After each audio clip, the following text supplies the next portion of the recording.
మొదలేమో station నుంచి భూములు కొట్టేసి అన్నారు కావాలా. అయితే మీ భూములు ఊళ్ళో పెట్టమని అమ్మారావు గారు వాళ్ళు చెప్పారు. ఈ సాయికి వస్తున్నారు ఇద్దరు మొగుడు పిల్లలు. అదే మాట్లాడలే. వాడు అన్న లంజని చంపి చెరులో పడేస్తున్నాడు. నువ్వు తల్లిగా నేను లంజ అన్నాడు. అసలు అసలు చెప్పుకుంటే అన్ని ఎన్నో అసలు లంజ అనకూడదు అంటాడు. అసలు అంటాడు. ఇంకే ఎన్నిసార్లు కొట్టింది? ఒకసారి. మరి నీ కోళ్ళు ఎన్నిసార్లు కొట్టింది? ఆమె మొన్న ఒకసారి. మొన్న అంటే నీ తొంటి నాకు కొట్టి తొంటిగాక ఈ డబ్బులు కాడు వచ్చి డబ్బులు తొందరగా తేలేదని అకౌంట్ నుంచి కొడుకులు కన్నా భాగ్యం. వాళ్ళకి చెరవు 10 రూపాయలు ఇచ్చినందుకు భాగ్యం. డబ్బులు తెచ్చి చేతి లేదని ఎక్కడి నుంచి వచ్చిన కోడలు కూడా నిన్ను ఇష్టం వచ్చినట్టు కొట్టింది. నువ్వు ఎందుకన్నా వాడు పొద్దాక తెచ్చిన వెళ్ళదని నేను ఈ మాట వరుస అన్నా. నేను అన్నదికి బాధ్యత ఇద్దరు వచ్చి కొట్టారు. అదే అతను నించొని కూర్చున్నారు లేదా ఈ మాట నేలకు వచ్చింది. అది కొట్టింది. మా సాకలా ఉంది ఇక్కడ బొడ్ల సాకలా ముందు అదే ఇడిపించింది.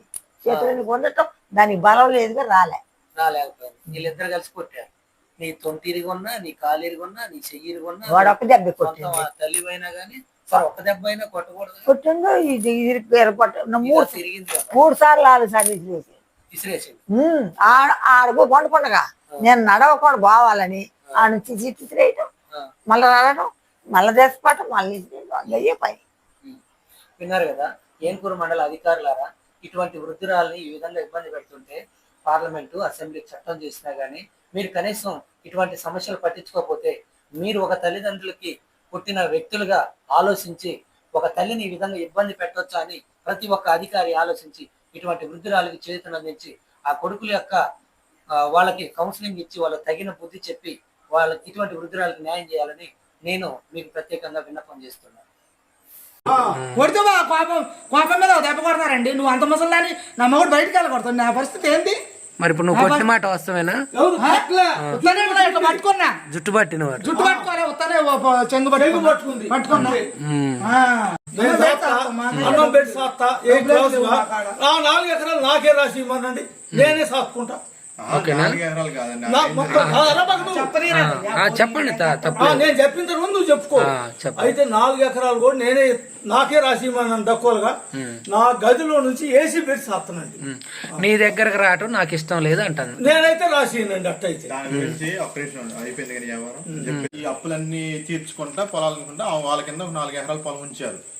అయితే ఆ పొలానికి కనుక పాస్బుక్ గానీ ఏమీ లేదు. అయితే మొన్న ఏరుపడేటప్పుడు మొన్న అన్నారు ముసలం వాళ్ళు బయటకు వచ్చి మీరు చెరిసాగం వేసి ఇల్లు కట్టమన్నారు, మీకే పొలం రాసిస్తాం అని చెప్పి కాగితాలు కూడా రాసిచ్చారు వాళ్ళు.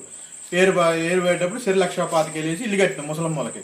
ఏటా చెరి 30,000 40,000 డబ్బులు ఇచ్చుకుంటా తినుకుంటూ వస్తుంది చక్కగా. వడ్లు కూడా చెరి 5 బత్తాలు ఇస్తున్నాం. అయిపోయి ఇవాళ ఏంటంటే బిడ్డల మాటిని మనం ఇన్ని రోజుల నుంచి అప్పులు తీర్చిను, ఇన్ని రోజుల నుంచి మంచి చెడు చూసుకున్నాం. మా తాతగారి కర్మ కూడా మేము చెరిసాగం చేసినాం. గుంజల్లో చెరి 4 లక్షలు వడ్డీకి ఇచ్చిన డబ్బులు, దాంట్లో 3 లక్షలు పెట్టి బంగారం చేయించుకుంది ఆమె. 3 లక్షలు బంగారం చేసి మిగతా డబ్బులకి వడ్డీ వస్తుంది. 60,000 సంవత్సరానికి 60,000 రూపాయలు వడ్డీ వస్తుంది. మళ్ళీ చెరి 30,000 కౌలు ఇస్తున్నాం. ఇది చెరి 15,000 ఇచ్చాడు. ఎకరన్నరకి చెరి 15,000 కౌలు ఇస్తున్నాం. వరి పొలం ఎవరు వేసుకుంటే వాళ్ళు చెరి 5 బత్తాలు వడ్లు ఇస్తున్నాం. ఈ రోజు ఏంటంటే బిడ్డలకు పెట్టాలని చెప్పేసి నా పొలం నాకు కావాలంటుంది. ఆ పొలం ఆమెకి ఇచ్చేస్తాం. మేము పెట్టిన డబ్బులు మాకు వడ్డీతో సహా ఇచ్చేస్తే ఆ పొలం మాకు. నమస్కారం అందరికీ. మా అమ్మమ్మ కొమ్మినేని శ్రీనివాసరావు, మా నాన్న పేరు కొమ్మినేని వెంకయ్య, మా అమ్మగారి పేరు కొమ్మినేని రాధమ్మ. మాకు చెరి 9 ఎకరాలు పంచిపెట్టింది. ప్రతి మీద 5 ఎకరాలు ఉంది. కలిసిన మిత్రం 1 ఎకరం అమ్ముకున్నది. మిగిలింది 4 ఎకరాలు ఆమె కింద ఉంది. ఆమె ఎక్కడున్నా బాధలేదు. ఆమె మంచిగా ఉండాలని మేము ఆశిస్తున్నాము.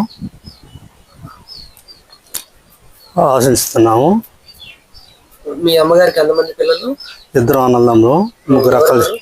కొమ్మినేని శాసయ్య, కొమ్మినేని శ్రీనివాసరావు. అమ్మాయిలు 3 అండి. మీకు మొత్తం సంపాదించింది ఎంత భూమి మీ అమ్మ నాన్న? 25 ఎకరాలండి.